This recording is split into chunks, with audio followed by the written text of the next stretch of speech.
안녕하십니까. 부동산 코칭 박쌤 박진혁입니다. 자, 이번 시간은 매각물건 명세서, 매각물건 명세서를 이제 어떻게 보는지, 매각물건 명세서에 어떠한 내용들이 실려 있는지 이런 내용을 살펴보도록 하겠습니다. 자, 지난 시간에 교재 8페이지에 매각물건 명세서 제가 별 5개를 해놓으라고 했어요. 별 5개 해놓으라고 한 이유는 바로 매각물건 명세서에 임차인에 관한 정보, 임차인 정보가 바로 매각물건 명세서에 나와 있다.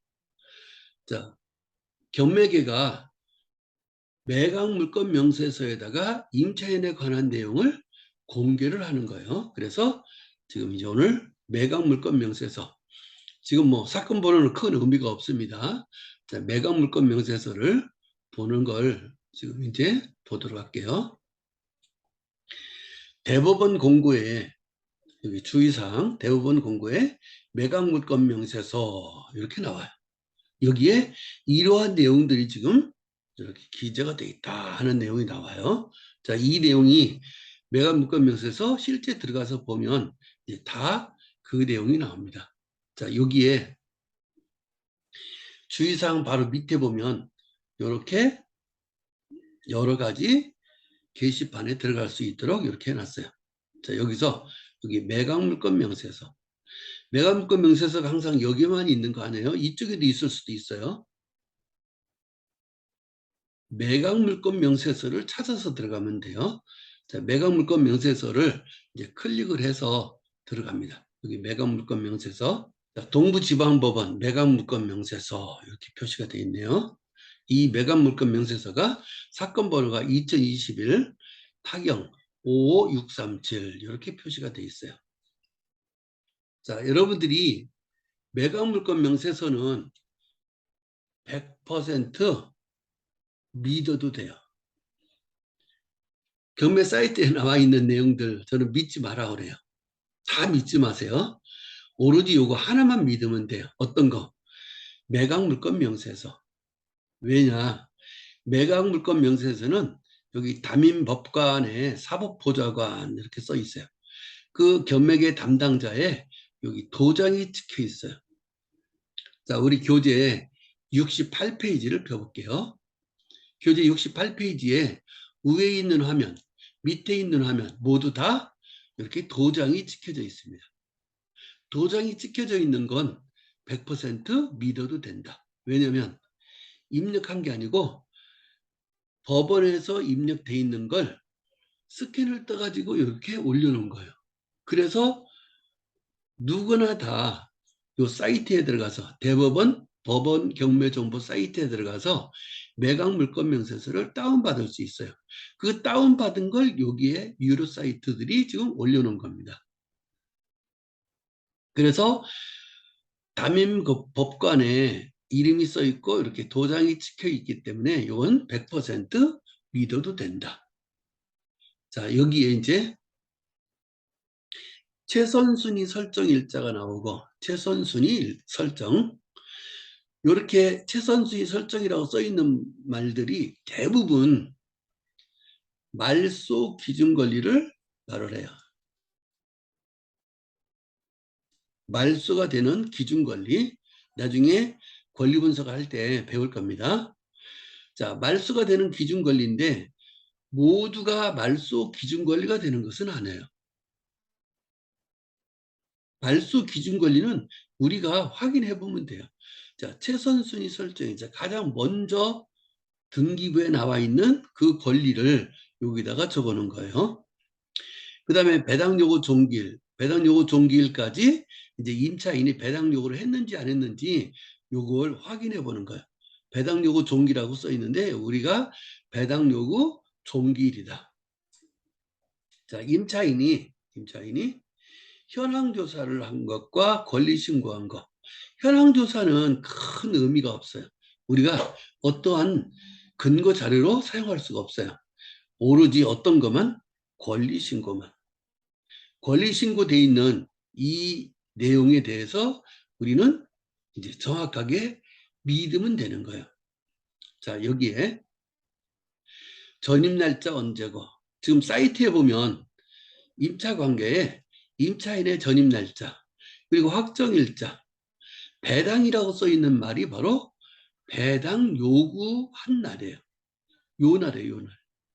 배당 요구에, 배당 요구 여부에 배당 요구 일자, 배당 요구를 한 날짜가 바로 요 날짜예요. 그러면 여러분들은 매각물건 명세서를 보면서 항상 배당 요구 종기일 이 날짜와 배당 요구 요 날짜, 한 날짜 두 개를 비교를 해야 돼요.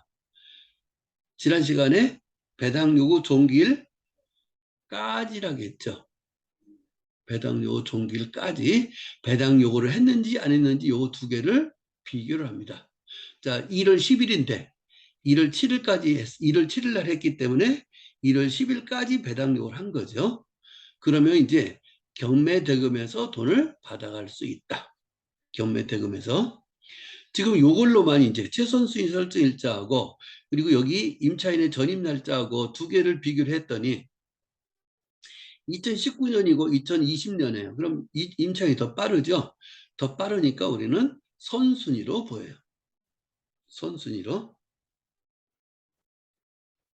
그러면 가압류보다 2억 3천을 먼저 받는 거예요. 배당료를 했기 때문에. 자, 요 부분, 권리신고한 요 부분을 꼭 우리는 봐야 된다. 여기 굉장히 중요한 겁니다. 그 다음에, 자, 임차인이 주택 임차권자예요. 주택 임차권자. 주택 임차권자이자 이 사건의 경매 신청자다. 신청 채권자다. 이렇게 써 있어요. 자, 여러분들이 매각 물권 명세서를 보면서 항상 어느 부분을 또 봐야 되냐면 여기 있는 부분을 꼭 보셔야 돼요. 여기 있는 부분. 부동산, 등기된 부동산에 관한 권리 또는 가처분으로 매각으로 그 효력이 소멸되지 아니하는 것. 여기에 무슨 말이 적혀 있는지. 임차인의 주택 임차권 등기, 이 주택 임차권, 임차인의 보증금이 선순이라서 낙찰자가 인수해야 된다 하는 내용이 여기에 적혀 있어요. 낙찰자가 인수한다. 자, 임차권 등기도 말소되지 않을 수 있다. 왜? 임차인 보증금을 다 받아야만 된다는 얘기예요. 여기 부분 요거 꼭 기억을 해 놓으시고요. 그 다음에 비고란에도 여기에 이렇게 써 있어요. 공부상, 집합건축물 대장상, 근린생활시설로 돼 있는데 사무소로 돼 있는데 이걸 주택으로 지금 쓰고 있대요. 그래서 뭐가 돼요? 위반 건축물이 되는 거예요.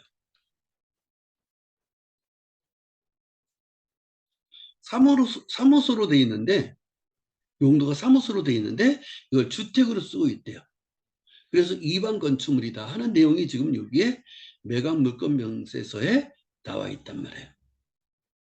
자, 대부분이 그 물건에 대한 정보가 매각 물권 명세서에 나와 있다. 어떤 건 매각 물권 명세서 깨끗한 것도 있어요. 그러면 하자가 하나도 없는 것들이에요. 자, 여기서 지금 매각 물권 명세서에 여기에 배당이라는 말에 배당 요구 여부 여기에 날짜가 이렇게 나온 것이 있는가 하면 여기 날짜가 아예 없는 것도 있어요. 자, 여기 날짜가 없는 것을 한번 제가 사건 번호를 들어가서 한번 비교를 해볼게요. 자, 사건 번호가 2021 54858 서부지방법원이에요. 서부지방법원. 이 물건에 지금 여기 밑에 보면 대법원 공고에 매각 물건 명세서에 비고란에 권리 신고만 하고 배당 요구는 하지 않았다라는 이렇게 이 말이 써 있어요. 그러면 이제 매각 물건 명세서에 들어가서 이제 한번 직접 확인을 해보자고요. 매각 물건 명세서 서부지방법원 매각 물건 명세서 2021 타경 54858 자, 이렇게 돼 있어요. 권리신고, 임차인의 권리신고 부분이 전입 날짜, 확정일자는 아는데 여기 배당 요구 여부에 여기에 날짜가 없다. 날짜가 없는 거. 이게 바로 뭐냐? 권리신고를 했어요. 나 이런 권리가 있다라고 권리신고를 했어요. 그런데 나한테는 돈 주지 마세요. 나는 돈을 안 받아갑니다. 배당 요구를 안 했다. 자, 교재 205페이지를 볼게요.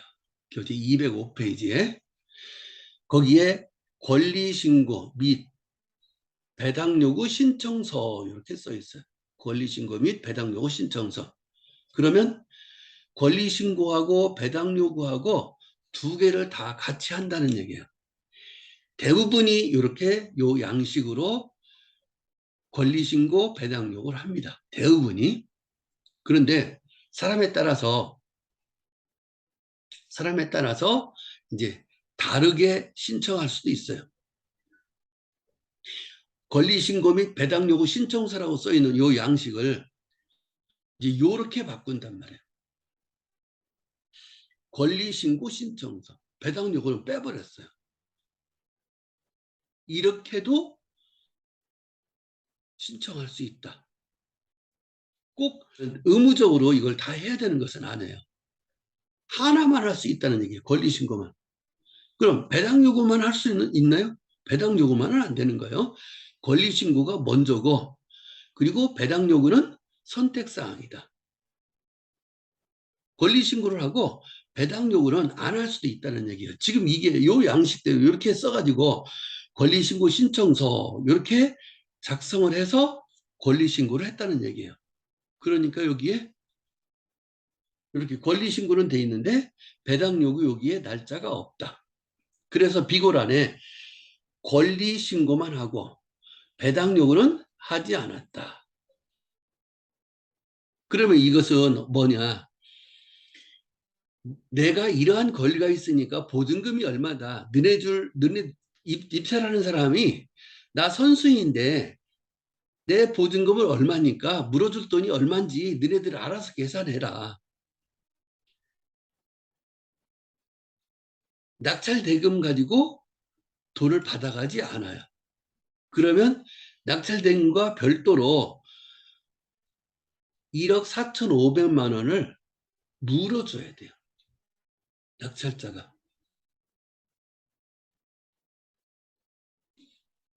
자, 간단하게 권리 분석을 볼게요. 등기 권리 중에서 가압류가 말소 기준 권리가 돼요. 2020년 9월 25일이. 근데 임차인은 2019년도 8월 30일이기 때문에 대항력이 2019년 8월 31일 0시가 대항력이 돼요. 그래서 가압류보다 더 빠른 선순위 임차인이에요. 선순위 임차인은 1억 4,500만 원을 낙찰자가 다 물어줘야 된다. 그래서 이 물건이 이렇게 제가 지난번에 51%일 때 이 동영상을 한번 만들었었어요. 근데 지금까지 얼마까지 내려왔냐면 26%. 아마 지금 한번 보세요. 이게 바로 다세대란 말이에요. 다세대인데 감정가가 2억이에요. 그럼 1억 4,500을 빼면은 약 5천만 원 정도가 되는 거죠. 그럼 요즘 집값이 지금 내려가는 상황이기 때문에 얘는 한 3천만 원 선 정도가 돼야만이 낙찰을 누가 받아갈 것 같아요. 3천만 원 정도. 그러면 앞으로도 지금 더 떨어져야 된다. 권리신고를 했는데 배당 요구를 안 한 경우들, 이런 걸 우리가 잘 파악을 해야 돼요. 그래서 매각물건 명세서가 이렇게 중요하다. 임차인에 관한 정보가 다 나와 있고 권리신고하고 배당 요구를 다 했는지 안 했는지 이걸 정확하게 파악할 수 있는 게 바로 매각물건 명세서다. 매각물건 명세서에 나와 있는 내용을 여기에다가 요 임차인 이렇게 적어놓은 거예요. 전입날짜, 확정일자, 배당. 배당이라는 말에 여기에 배당 요구를 안 했기 때문에 날짜가 지금 여기 없는 거예요. 그리고 보증금이 얼마고 어떻게 지금 점유를 하고 있다. 자, 오늘은 매각물건 명세에서 중요한 것을 설명을 드렸습니다. 수고하셨습니다.